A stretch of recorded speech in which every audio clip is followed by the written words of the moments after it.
کیا آپ جانتے ہیں کہ حضرت لقمان کون تھے؟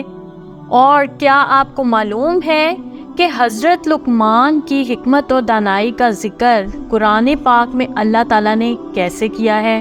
تو چلیے چلتے ہیں آج کی ویڈیو کی جانب۔ قرآن مجید نے حضرت لقمان علیہ السلام کے پیغمبر ہونے پر بحث کو ضروری نہیں سمجھا، لیکن بعض حضرات انہیں پیغمبر تسلیم کرتے ہوئے حضرت الیاس کا نام دیتے ہیں، لیکن یہ ایک ایسا مسئلہ ہے جس پر امت کے نزدیک اتفاق رائے موجود نہیں۔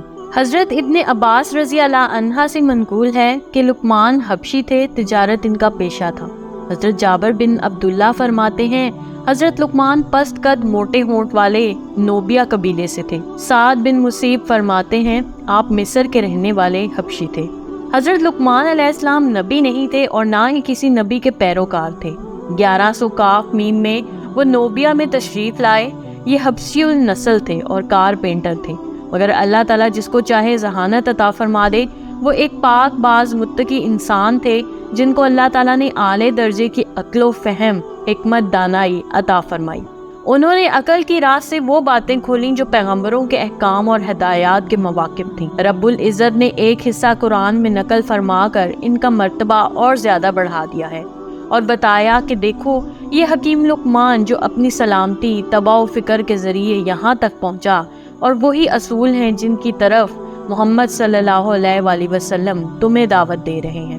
قرآن میں اللہ تعالیٰ حضرت لقمان کو حکمت اور دانائی عطا کرنے کا یوں ذکر فرماتے ہیں، اور ہم نے لقمان کو حکمت عطا فرمائی کہ اللہ کا شکر ادا کرو، اور جو شکر کرتا ہے وہ اپنے نفس کے لیے شکر کرتا ہے، اور جو کفر کرتا ہے تو بے شک اللہ بے نیاز اور قابل تعریف ہے۔ حضرت لقمان کی بنیادی شہرت ان کی دانائی اور خاص اپنے صاحبزادے کو وہ دانشمندانہ نصیحت ہے جس کو اپناتے ہوئے انسان ایک خوشحال اور پاکیزہ زندگی کے راستے پر چل سکتا ہے۔ لقمان کے بارے میں مشہور ہے کہ آپ ستاروں، جانوروں اور اپنے ارد گرد پائی جانے والی دیگر چیزوں کو دیکھتے ہوئے ان پر غور و فکر فرمایا کرتے۔ ایک دن جب آپ درخت کے نیچے سو رہے تھے تو ایک فرشتہ آیا اور کہا رب العزت آپ کو حکمت اور نبوت میں سے ایک ایسی چیز عطا کرنا چاہتے ہیں، انتخاب آپ کو کرنا ہے۔ آپ نے حکمت اور دانائی کو چن لیا۔ راتوں رات ان پر حکمت برسائی گئی۔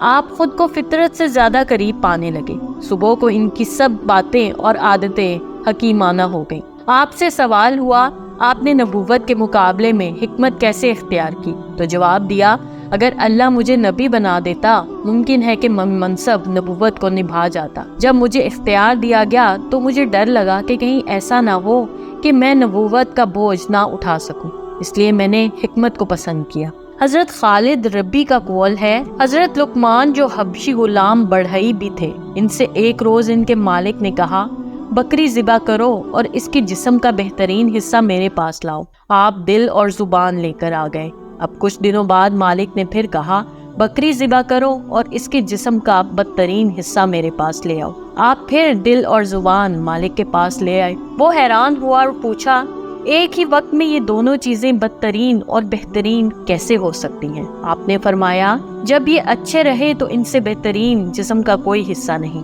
اور جب یہ برے بن جائے تو پھر سب سے بدتر یہی ہیں۔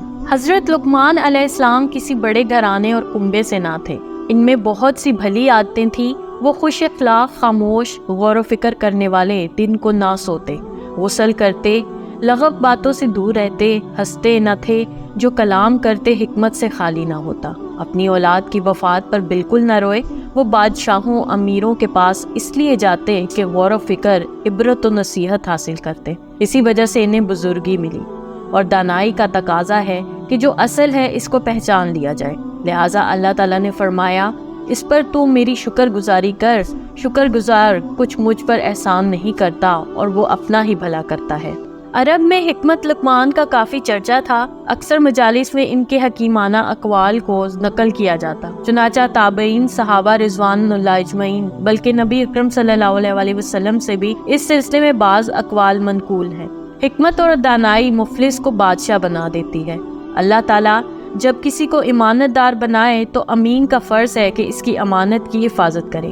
اے بیٹے، خدا تعالیٰ سے ڈر اور ریاکاری سے خدا کے ڈر کا مظاہرہ نہ کر، لوگ اس وجہ سے تیری عزت کریں اور تیرا دل حقیقتاً گناہگار ہو۔ اے بیٹے، خاموشی میں کبھی ندامت اٹھانی نہیں پڑتی۔ اگر کلام چاندی ہے، سکوت سونا ہے، جو بوؤ گے وہی کاٹو گے۔ نرم گوئی دانائی کی جڑ ہے۔ کسی نے لقمان سے دریافت کیا، سب سے زیادہ صابر کون شخص ہے؟ انہوں نے کہا، جس کے صبر کے پیچھے ایذا نہ ہو۔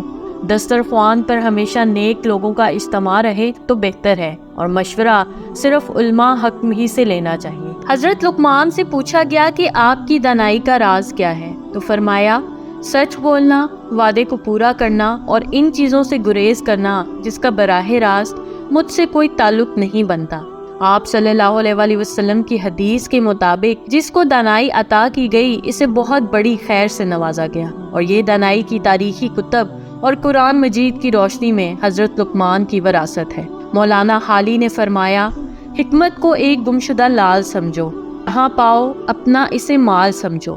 حضرت لقمان کی حکیمانہ صلاحیتوں اور طب کی ادویات سے لوگ آج تک فائدہ حاصل کر رہے ہیں اور رہتی دنیا تک کرتے رہیں گے۔ اس طرح کی مزید دلچسپ ویڈیوز دیکھنے کے لیے دیکھتے رہیے میرا چینل۔ میرے چینل کو لائک، سبسکرائب اور شیئر ضرور کیجیے، اور ساتھ ہی ساتھ بیل آئیکن کو بھی دبا دیجیے۔